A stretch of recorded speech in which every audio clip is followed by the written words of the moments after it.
Assalomu alaykum, hurmatli kanalimiz a'zolari.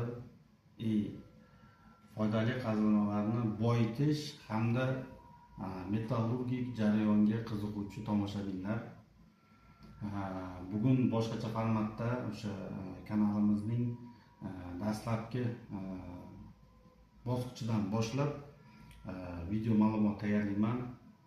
O'sha tomoshabinlarni bergan savollari natijasida foydali qazilmalar nima va uning turlari, foydali qazilmani o'zi nimani biz foydali qazilma deymiz? Foydali qazilma bu o'sha yer postida tabiiy ravishda hosil bo'ladigan va insonlar tomonidan iqtisodiy hamda sanoat maqsadlarida foydalanadigan, ya'ni foydali qazilmani ma'lum bir qayta ishlash natijasida inson xo'jaligi yoki sanoat miqyosida foydalanadigan xom ashyolarga biz foydali qazilma deymiz ekan. Foydali qazilma turli yo'nalishlarda foydalanadi va bu foydali qazilmalarni qaysi yo'nalishda foydalanishiga qarab bir nechta turlarga bo'linadi. Misol qilib, mana bu tog' jinsi, ya'ni foydali qazilmani tarkibida qaysi foydali element borligiga qarab, uni inson faoliyatini qaysi yo'nalishlarda ishlatishiga qarab biz 3 ta turga bo'lamiz. Foydali qazilmalar 3 ta guruhga bo'linadi. Yoqilg'ili foydali qazilmalar, rudali foydali qazilmalar va noruda foydali qazilmalarga bo'linadi. 3 ta asosiy katta guruhga bo'linadi. Birinchi guruhi yoqilg'i foydali qazilmalar. Bular energiya olish uchun ishlatiladi. Ya'ni bu yoqilg'ili foydali qazilmalar qazib olinib, qayta ishlash natijasida inson faoliyatida energiya berish vazifasini bajaradi. Ya'ni yonishi natijasida o'zidan katta miqdorda issiqlik ajratadi va bu insonlar bu issiqlikdan foydalanadi. O'shaning uchun bunday yoqilg'ilarni, bunday foydali qazilmalarni biz yoqilg'i foydali qazilmalar deymiz. Bunga misol qilib neft, tabiiy gaz, ko'mir, torf kabi bir qancha foydali qazilmalarni misol keltirsak bo'ladi. O'sha qo'llanishi elektr energiya ishlab chiqarishda, transport yoqilg'isi, issiqlik ta'minoti, ya'ni inson xo'jalik faoliyatida issiqlik manbai sifatida foydalanadi.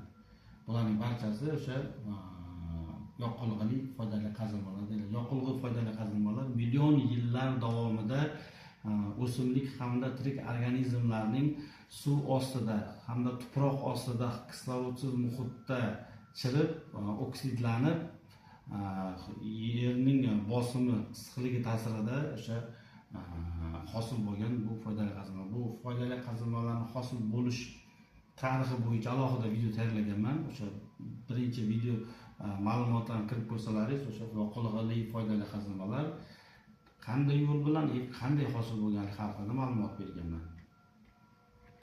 Ikkinchi foydali qazilma bu rudali foydali qazilmalar, ya'ni metall olish uchun qazib olinadigan foydali qazilma. Ya'ni foydali qazilma qazib olinib, uni qayta ishlash natijasida inson xo'jalik va hayot faoliyatida kerakli bo'lgan metall olish uchun ishlatilsa, bunday foydali qazilmalar rudali foydali qazilmalar deyiladi. Ruda deb tarkibida bir yoki bir nechta foydali metall bo'lgan, hozirgi zamon texnika va texnologiyalar yordamida o'sha metalni ajratib olish iqtisodiy tomondan foyda bersa, bunday tog' jinsiga biz ruda deymiz. Ya'ni rudali foydali qazilma hisoblanadi. Ya'ni o'sha rudani qayta ishlash uchun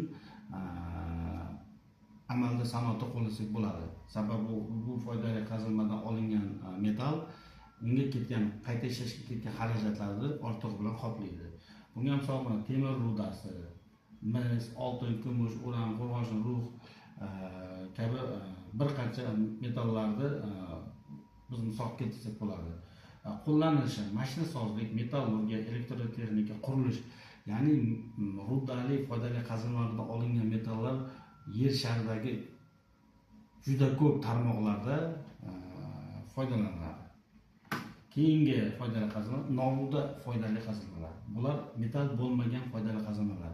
Metal bo'lmagan desak ham sal noto'g'ri bo'lib qoladi. Tarkibida qisman metal bo'ladi, lekin uni ajratib olish iqtisodiy tomondan qoplami juda kam miqdorda bo'ladi.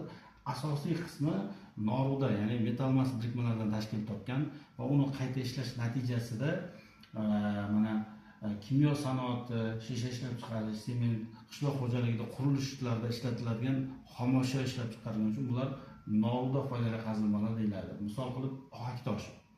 Ohak toshni qayta ishlash natijasida ohak hosil bo'ladi. Ohakda biz mana qurilish sanoatida yoki bo'lmasam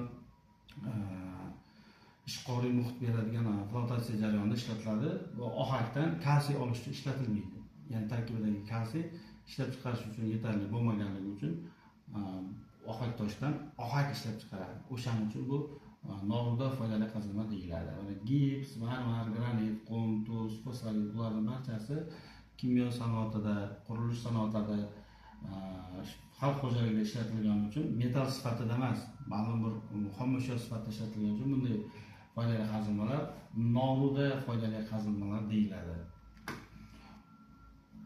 O'zbekistondagi foydali qazilmalar. O'zbekistonda foydali qazilmalarga juda boy. Mendeleyev davriy jadvalidagi deyarli barcha metallarni o'zida mujassam qilgan konlarimiz bor. Bularga asosiy qazilmalar oltin, uran, mis, tabiiy gaz, neft, ko'mir, fosforit mashhur konlarimiz bor. Butun dunyo reytingida o'zini o'rniga ega bo'lgan Muruntov oltin koni, Olmaliq mis konlari, ya'ni Kalmakir yoki hozirgi kundagi ochilgan Yoshlik koni, Angren ko'mir koni hamda gazli gaz ishlab chiqaradigan foydali qazilma, yoqilg'i foydali qazilma konlarimiz O'zbekistonda yetarli o'zini ahamiyatiga ega. Bu o'sha foydali qazilmalarni O'zbekistondagi nomlari. Foydali qazilma boya ta'kidlaganimizdek asosiy mana shu guruhlarga bo'linadi. Biz o'sha foydali qazilmani qanaqa turlarga bo'linishini bilib olsak va uni qanday maqsadda foydalanishimizni biz keyingi jarayonlarda ishimizni yanada yaxshilaydi. Ya'ni biz tub mohiyatini bilib, nimadan biz foydalanayotganimizni bilsak, juda ish jarayonlarida foydasi tegadi. Ya'ni butkul umumiy ma'lumotga ega bo'lamiz. Nima kelyapti o'zimizga, nega biz bundan metal olamiz, nega bundan issiqlik olamiz degan savollarga javob olib, o'zimizning ishimiz uchun asosiy e'tiborimizni beramiz. Kanalimizni kuzatib boringlar. O'sha sodda video ma'lumot qilib, barcha foydali qazilmalarni boyitish jarayoni, metallurgik jarayonlari bo'yicha qisqa lo'nda video ma'lumotlar tayyorlab boraman. E'tiboringiz uchun rahmat. Salomat bo'ling.